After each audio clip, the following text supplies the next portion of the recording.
Akkam jirtu kabajamtoota hordoftoota keenya qaqqaalii kun YouTube keessan YouTube Dr. Nafial Geetu official na yeroo itti odeeffannoo fayyaa garaagaraa isiniif kennaa turreerra erga jalqabnee amma waggaa tokko ol dabaree jechuudha. Har'a oduu gammachiisaa tokko akka dhuunfaatti gammadeen jira.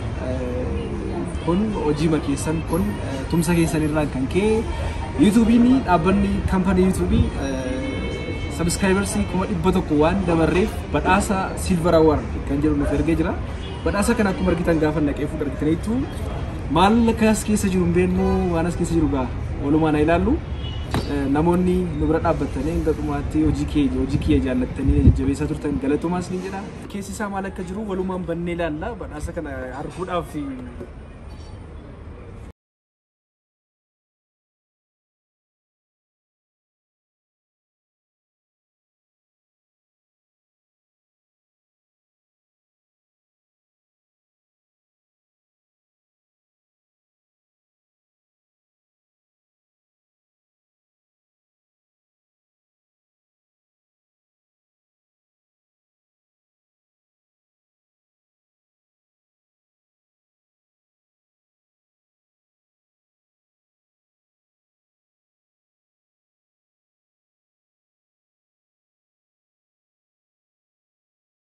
darginu kana dhaabbata YouTube irraa xalayaana barreeffamedha.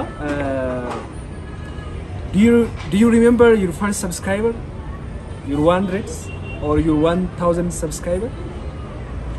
Chances are you do, and we know that you definitely remember your 100,000 subscribers. Jedha egaa barreeffama isaa siin dubbisa booda gabaabadhumatti kaampaniin YouTube barreeffamni na ergedha. Keessumaatti subscriber kee jalqaba yaadatta jedha. Subscriber kee waan 100 fa'aa yaadatta kan 1,000 fa'aa yaadatta jedha. So keep creating, keep building. We can't wait to see what you will do next, and we are here to support you along the way. And who knows, when you reach your 1,000,000 subscribers, we may just write to you and ask, do you remember your 100,000 subscribers? So wantoota garaagaraa hojiiwwan garaagaraa hojjenne kana keessatti xalayyaa gammachuu kana nuuf ergee jechuudha.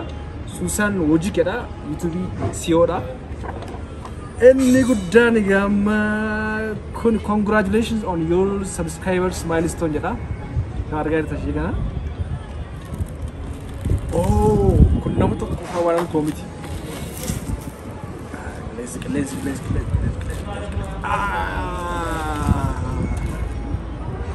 My goodness. Kana lalaga baga gammanne baga waliin gammannu dubbi keenya egaa badhaasa kana silver award kana maqaan ko present to Dr. Nafial Geetu official for passing 100,000 subscribers dha. Akkuma argitan kana jechuudha. Wow. Kanaaf hunda keessan guddaan isin galateeffadha. Jalqabaa kaastanii especially tunnufin gama subscribe gochuudhaan, like gochuudhaan, comment gochuudhaan, share gochuudhaan namoonni deeggaraa turtan hundi keessan guddaa galatooma. Badhaasni kun kanuma keessanii ammallee deemsi kana hin dhaabatu, deemsi itti fufa. Miliyoona tokko dhiyootti galla. Miliyoona tokko dhiyootti hin galla. Yeroo sanas immoo golden award yeroo nu ergamu waliin dhufnee isin galateeffadha jechuudha.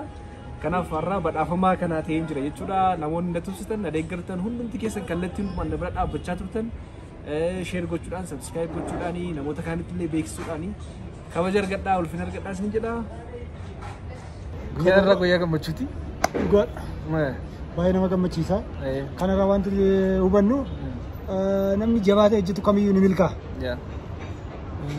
Irra caalaa waan uummanni barbaadu hojjechuunis immoo isa lammaffaati. Kanaaf namichi kun jabaatee hojjetee irratti dabalee immoo waan uummanni barbaadu hojjechuutiin kan badhaafameera. Wajjin hin deemneef matu waraabaa ture sila yeroo waliin ture mallatteessee fudhatu mallatteessee fudhate argaan ture. Galatoomi sooressaa abbaa odaa elektirooniks baay'ee ulfaatu. Dhugumatti baay'ee si gammadeera. Ammallee taanaan yeroo dhiyootti hojii babbareedaatiin akkati miliyoonota dabartu abdiin qaba. Kan ta'eef uummanni Oromoolee baay'ee si jaallata.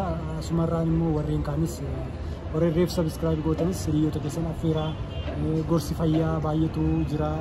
Dr. Naafiyaat kuni nama akkamii isiniin jedhee jechuun ibsuun xiqqoo natti cima. Akka irra keessaan ilaaltan qofa miti yeroo itti sitti waan baay'ee irraa argitu. Amma sitti dhiyaadhetti waan baay'ee irraa argeera. Kanadha akkuma kana viidiyoo isaa keessattis waan baay'ee argattu. Gorsa fayyaa keessanii mana keessan teessanii gatii itti baastanii hin qabdanii yoo guddate itti bashannantu. Ittiin gorsa gurguddaa argattu. Kana qofa gatii itti baastan inni gatii isinirraa barbaaduu hin qabu. Garuu waan onlaayinii ilaaltaniif immoo onlaayinii ilaaluun keessan silayyuu waan yeroo keessan itti dabarfattanidha. Waan isin ilaaltaniif immoo kun akka kanaafaa YouTube fa'aa amma badhaasa silverii kana fa'aa akkasiin badhaasaa achirraan waan garaagaraatu jira YouTube irraa faayidaa YouTube irraa argamu jechuudha. Maal ilaaltan jechuun hin danda'amu kamiyyuu ilaaltu garuu immoo waan keessan kan yeroo akkas ilaaltan jajjabeessitan immoo innis haamilee godhataa waan garaagaraa gorsa barbaachisu waan jireenya keessan isin barbaachisu isin gorsaa kana waan ta'eef namicha kana jajjabeessaa